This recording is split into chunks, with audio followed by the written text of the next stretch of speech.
As 48 Leis do Poder é um livro centrado em torno de poder e estratégias. Portanto, é um livro controverso entre alguns. Muitos o odeiam, muitos o amam. Acredito que a coisa mais importante em qualquer novo conhecimento ou ideia encontrada é manter sempre a mente aberta. Há muito valor nas ideias que esse livro discute que podem ser facilmente aplicadas na sua vida. Já esse vídeo é uma análise baseada no estudo do comportamento humano estratégico. Logo, não há posicionamento político e não vou expor minha opinião pessoal a respeito das pessoas e circunstâncias analisadas no vídeo.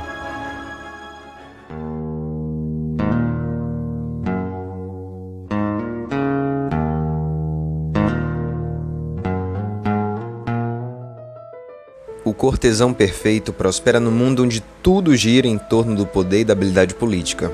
Ele domina a arte da dissimulação. Ele adula, cede aos superiores e assegura o seu poder sobre os outros da forma mais gentil e dissimulada. Aprenda e aplique as leis da corte e não haverá limites para você. No passado, a corte reunia-se em torno do governante e tinha muitas funções. Além de divertir o rei e a rainha, era uma maneira de solidificar a hierarquia da realeza, da nobreza e das classes mais altas, mantendo a nobreza subordinada e próxima à governação. A corte serve ao poder de várias maneiras, mas acima de tudo, glorifica o governante, proporcionando-lhe um mundo que deve lutar para o agradar. Eu separei aqui os 16 jogos ou estratégias dos cortesãos bem-sucedidos. Primeiro de tudo, eles agradam, mas sem ser demais, sem exagero, nada de bancar o patife e agradar demais. Depois eles obedecem, se diferenciando de alguma coisa ou de alguma forma dos outros cortesãos. Eles nunca se destacam a ponto de tornar o governante inseguro, ou seja, a primeira lei do poder, não ofusque o brilho do mestre. Eles dominam a ciência de manipular pessoas, eles fazem o rei ou a rainha sentir-se mais real do que realmente são. Eles fazem todos os outros temerem o seu poder. São mágicos nas aparências. Eles sabem que a maioria das coisas na corte é julgada pelo que se vê, é por aparência, pelo externo. Eles são gentis e educados. A agressão deles é encoberta e indireta, ou seja, são agressivos passivos. Os cortesãos perfeitos são mestres da palavra e nunca dizem mais do que o necessário. Eles tiram o máximo de proveito de um elogio ou de um insulto oculto.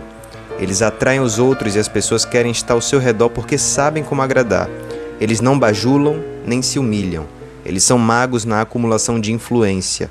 Eles tornam-se os favoritos do rei e da rainha, se aproveitando dos benefícios dessa posição. Geralmente eles acabam sendo mais poderosos que o governante. A verdadeira corte parece ter desaparecido na sua generalidade, ou pelo menos perdido seu poder. Porém, as cortes e cortesãos sempre existirão, porque as manifestações de influência nunca acabam. As leis que governam a política das cortes são atemporais, são tão atemporais quanto as leis do poder. Há muito a aprender com os grandes cortesãos do passado e do presente. Olha, eu separei aqui alguns conselhos para caso você queira subir no jogo do poder e alcançar realeza e a maestria pessoal. Primeiro de tudo, evite a ostentação. Nunca é prudente falar sobre si mesmo, se exaltar. Quanto mais você fala sobre as suas ações, mais suspeitas você levanta e também desperta inveja entre seus colegas. Isso aí induz traição, punição, retaliação e até armadilhas. Então tome cuidado com a ostentação. Pratique também a despreocupação. Nunca pareça estar trabalhando demais. O seu talento deve parecer fluir naturalmente, com a facilidade que leva as pessoas a te considerar um gênio e não um viciado no trabalho. É melhor que os outros fiquem encantados com o quão gracioso você conseguiu sua realização, do que perguntarem como você conseguiu isso. Então, faça com que suas conquistas pareçam muito mais fáceis do que elas realmente foram. É fundamental também que você seja cauteloso com a sua bajulação. Pode parecer que seus superiores não recebem os elogios suficientes, mas tudo que é em excesso perde o seu valor. Também suscita suspeitas entre você, então aprenda a bajular indiretamente. E aí você minimiza a sua própria contribuição e, por exemplo, faz o seu mestre parecer melhor que todos os outros. Você também precisa aprender a ser notado. Existe um paradoxo. Por um lado, não se pode se exibir de maneira escancarada e descarada. Mas por outro lado também é importante ser visto, né? É importante ser notado. Então tem um equilíbrio aí, uma zona ali no meio que se deve atuar. Isso requer muita arte e habilidade.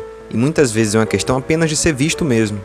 Preste atenção na sua aparência física, no seu estilo, no seu jeito de se portar e encontre uma maneira de criar um estilo, uma imagem distinta, porém sutil. Altere o seu estilo e a sua linguagem de acordo com quem está ao seu redor. A pseudocrença nessa ilusão de igualdade é um erro terrível. Os que estão abaixo de você consideram isso uma forma de condescendência, e os que estão acima consideram uma ofensa absurda. Você deve mudar o seu estilo e maneira de falar para se adequar a cada pessoa. Isso não significa que você tenha que mentir, mas sim representar. E representar é uma arte, é uma atuação, um teatro.